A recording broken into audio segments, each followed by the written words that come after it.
कुनै पनि बिचौलियासँग साँठगाँठ गर्नुभन्दा एक कप चिया खानुभन्दा अगाडि उसको एक घुटको पानी खानुभन्दा अगाडि शहीदकी आमालाई सम्झिनु होला। आफ्नो छोरो चढाएर संसद छिरेकी छिन् शहीदकी आमा, सामान्य कुरा होइन। यहाँ शहीदकी आमा छिन्, ध्यान दिनु होला। हृदय ठुलो पारेर हामीले तपाईँहरूलाई स्वागत गरेका छौँ। खालि यति हो कि पुरानो प्रवृत्तिबाट तपाईँ टकटकिएर आउनुपर्ने हुन्छ, किनकि देश त्यस्तो अवस्था गरी नचलोस् भनेर कलिला भाइ बहिनीहरूले रगत बगाएका हुन्। हामीमाथि ऐतिहासिक जिम्मेवारी छ। यो 5 वर्ष नियमित रूपमा आएको चुनाव होइन, सार्वजनिक अभिव्यक्ति जस्तो दिन्थे त्यस्तै दिन्छु भन्ने जस्तो लाग्छ भने you are more than welcome to leave this hall. तपाईँहरू सांसदको भूमिकाबाट बाहिर जान सक्नुहुन्छ, केही पनि फरक पर्दैन। मलाई के हुन्छ, पार्टीमा मेरो हैसियत के हुन्छ, संसदमा मेरो हैसियत के हुन्छ, सरकारमा मेरो हैसियत के हुन्छ, यो म केन्द्रित राजनीतिबाट बाहिर उठ्न सकिएन र देश केन्द्रित राजनीति गर्न सकिएन भने हाम्रो हविगत पुराना राजनीतिक दलका नेताहरू भन्दा पनि बत्तर हविगत हुन्छ। यो कुरा म तपाईँलाई डे 1 मा बताउन गइरहेको छु। त्यस कारणले आफूलाई सेन्टरमा राख्ने होइन। राजनीति आजसम्म त्यस्तै भयो, सहमति त गर्ने, राष्ट्रिय सहमति गरे जस्तो भन्दै, राजनीतिक सहमति गरेको छ भन्दै विभिन्न सहमतिहरूमा नेताहरूले आफ्नो ठाउँ सुरक्षित राखे, आफ्नो ठाउँ सुरक्षित राखे, पार्टीहरूले आफ्नो ठाउँ सुरक्षित राखे। तर देशलाई सुरक्षित राख्ने हो कि होइन, देशलाई केन्द्रमा राखियो कि राखिएन, त्यो महत्त्वपूर्ण कुरा हो। यतिखेर देश केन्द्रमा छ। देशले देखेको सपना हामीले पुरा गर्ने हो। तपाईँको र मेरो मन्त्री प्रधानमन्त्री बन्ने सपनाको भारी यो देशले, यो समाजले बोक्दैन। मेरो सपनाको भारी बोक्नको लागि यो समाज बाध्य छैन, तर यो समाजको सपनाको भारी तपाईँ हामीले बोक्ने हो। त्यसका लागि तपाईँ हामीलाई मत दिएर पठाएका हुन्, सामान्य कुरा होइन। यहाँ शहीदकी आमा छिन्, ध्यान दिनु होला। कुनै पनि बिचौलियासँग साँठगाँठ गर्नुभन्दा एक कप चिया खानुभन्दा अगाडि उसको एक घुटको पानी खानुभन्दा अगाडि शहीदकी आमालाई सम्झिनु होला। आफ्नो छोरो चढाएर संसद छिरेकी छिन् शहीदकी आमा, सामान्य कुरा होइन। यो देशमा बिचौलियागिरी बिगबिगी छ। मैले छोटो समयको राजनीतिमा जुन देखेँ त्यो अनुभव तपाईँलाई सुनाउँदैछु। तपाईँहरूलाई विचलित बनाउन, तपाईँलाई प्रभावित बनाउनको निमित्त मानिसहरू दौडन्छन्। देशको परिस्थिति यस्तो छ कि सरकार बनेको बेलुकाबाट एउटा समूह सरकार ढाल्न सक्रिय रहन्छ। बनेको दिनबाट प्रत्येक पटक हामीले अभूतपूर्व जनमत प्राप्त गरेका छौँ। त्यो अभूतपूर्व जनमत प्राप्त गरेसँगै अब यिनीहरू बिच फाटो ल्याउन सकिन्छ कि भनेर ठाउँ ठाउँबाट प्रयास भएको तपाईँहरू हेर्नुहुन्छ होला नि। समाचारभित्रका नियतहरू पनि हेर्न सकिन्छ नि कहिलेकाहीँ त। त्यस्ता ठाउँबाट हामी बच्नुपर्छ। हामीलाई फुटाउने, हामीलाई गिराउने, हामीलाई गरद गराउनेहरूको बिगबिगी छ। हामी विरुद्ध पनि त धेरै मत आएको छ नि, लाखौँ भोट छ नि जसले हामीलाई भोट दिएनन्। अन्य विभिन्न नेताहरू छन्, प्रतिपक्षीको कमी रहँदैन, विरोधीहरूको कमी रहँदैन। फरक यति हो कि हामी कति बलियो छौँ। आफू बलियो हुनुपर्छ, अरूलाई दोष लगाएर अर्काले फुटायो, अर्काले शक्ति गर्यो, विदेशीको चाल, उसको चाल, यसको चाल, यस्ता शब्दहरूलाई अब हामीले मेटाउनुपर्छ। यो कसैको चाल होइन। हामी मिल्न सकेनौँ भने, हामी स्वार्थको बन्दी बन्यौँ भने मात्रै समस्या पर्ने हो। विभिन्न राजनीतिक पृष्ठभूमिबाट रासोपा आउनुभएका साथीहरूलाई मेरो स्वागत छ। तपाईँहरूले कहीँ कतै हेजिटेसन भन्छ नि, कहीँ कतै तपाईँले लघुतावास राख्नै पर्दैन।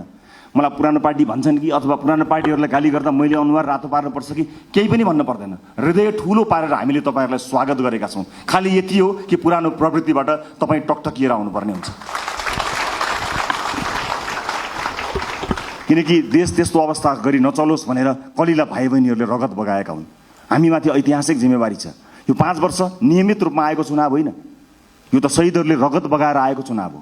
यहाँ जथाभावी अभिव्यक्ति दिने, यसलाई मनोरञ्जनको विषय बनाउने र हल्का खुलफुलका रूपमा प्रस्तुत हुने छुट कसैलाई पनि छैन, मलाई पनि छैन। हामी देखिरहेका छौँ, तपाईँ हाम्रा गतिविधिहरू नागरिकले हेरिरहेका छन्। भोट दिएका जनताको शिर झुक्ने काम कसैको कुनै अभिव्यक्तिबाट, कुनै क्रियाकलापबाट हुनु हुँदैन। प्रत्येक भोटको इज्जत हुनुपर्छ। हो, सञ्चार माध्यममा बोल्न रमाइलो लाग्छ, आफ्नो बारेमा समाचार आउँदा रमाइलो लाग्छ, आफ्नो बारेमा वाहवाही हुँदा रमाइलो लाग्छ। सञ्चारकर्मी साथीहरू पनि यही समाजका साथीहरू हुन्, उनीहरू मित्र हुन्। उनीहरूले कहिलेकाहीँ आफ्नो पक्षमा राम्रा कुरा लेखिदिँदाखेरि आफ्नो दङ्ग परिन्छ। तर त्योभन्दा अलिकति माथि उठ्नुपर्छ। तपाईँले दिने अभिव्यक्तिले वैदेशिक सम्बन्धमा के प्रभाव पारेको छ त्यो कुरा याद नगरिकन तपाईँले त्यस्ता किसिमका हल्का फुल्का अभिव्यक्ति दिनुभयो भने देशलाई दीर्घकालीन रूपमा असर गर्न सक्छ।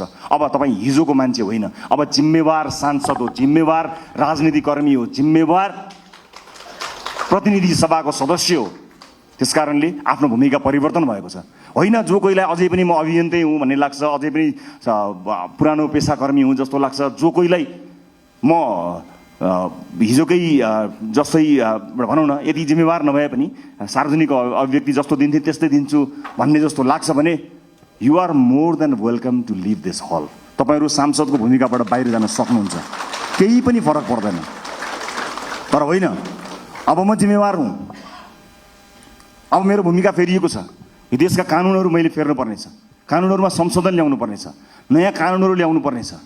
मलाई मत दिएका जनताको घर घरमा खुसियाली आउनु पर्नेछ र मलाई मत दिएका जनताको चुलो बोल्नु पर्नेछ। मलाई मत दिएका जनतालाई प्रभाव पर्नु पर्नेछ। उनीहरूले मैले जस्तै अस्पतालमा उपचार गर्न जाँदा बेड पाउनुपर्छ, कसैको सोर्स फोर्स बिना भन्ने कुराको महसुस तपाईँलाई हुनुपर्छ।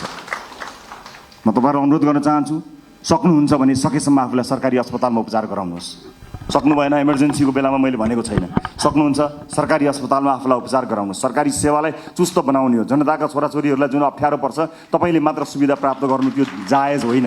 सक्नुहुन्छ भने म बाध्यताकारी तपाईँलाई भन्दिनँ, महसुस गर्न सक्नुपर्छ। र अर्को महत्त्वपूर्ण कुरा म यहाँलाई बताउँछु, रासुपा स्थापना भएको 3.5-4 वर्ष पनि भएको छैन। यसबीचमा हामी विभिन्न पृष्ठभूमिका साथीहरू जोडिएका छौँ। रासुपाभित्र देशको अनुहार छ। अहिले जोडिएका साथीहरू यो देशको अनुहार हो, यही समाजबाट हामीले प्राप्त गरेका अनुहारहरू हौँ। हामीभित्र कसैको विवाद पनि होला, कसैको उच्च छवि पनि होला, कसैको सामान्य किसिमको सार्वजनिक जीवन होला, कसैको उच्च किसिमको सार्वजनिक जीवन होला। जे जस्तो भए तापनि एउटा कुरा आज मैले साथीहरूलाई राखेर स्पष्ट के बताउनुपर्छ भने सरकार 2/3 छ, सङ्ख्या घट्ला अथवा सरकार बहुमतमा रहन्छ, सङ्ख्या घट्ला अल्पमतमा पर्ला भन्ने कुराको परवाह नगरिकन रासोपाले जन्मदेखि आफ्नो विधानमा स्थापित गरेको राइट टु रिकलको व्यवस्थालाई यसपटक कडाइका साथ लागू गर्नेछ।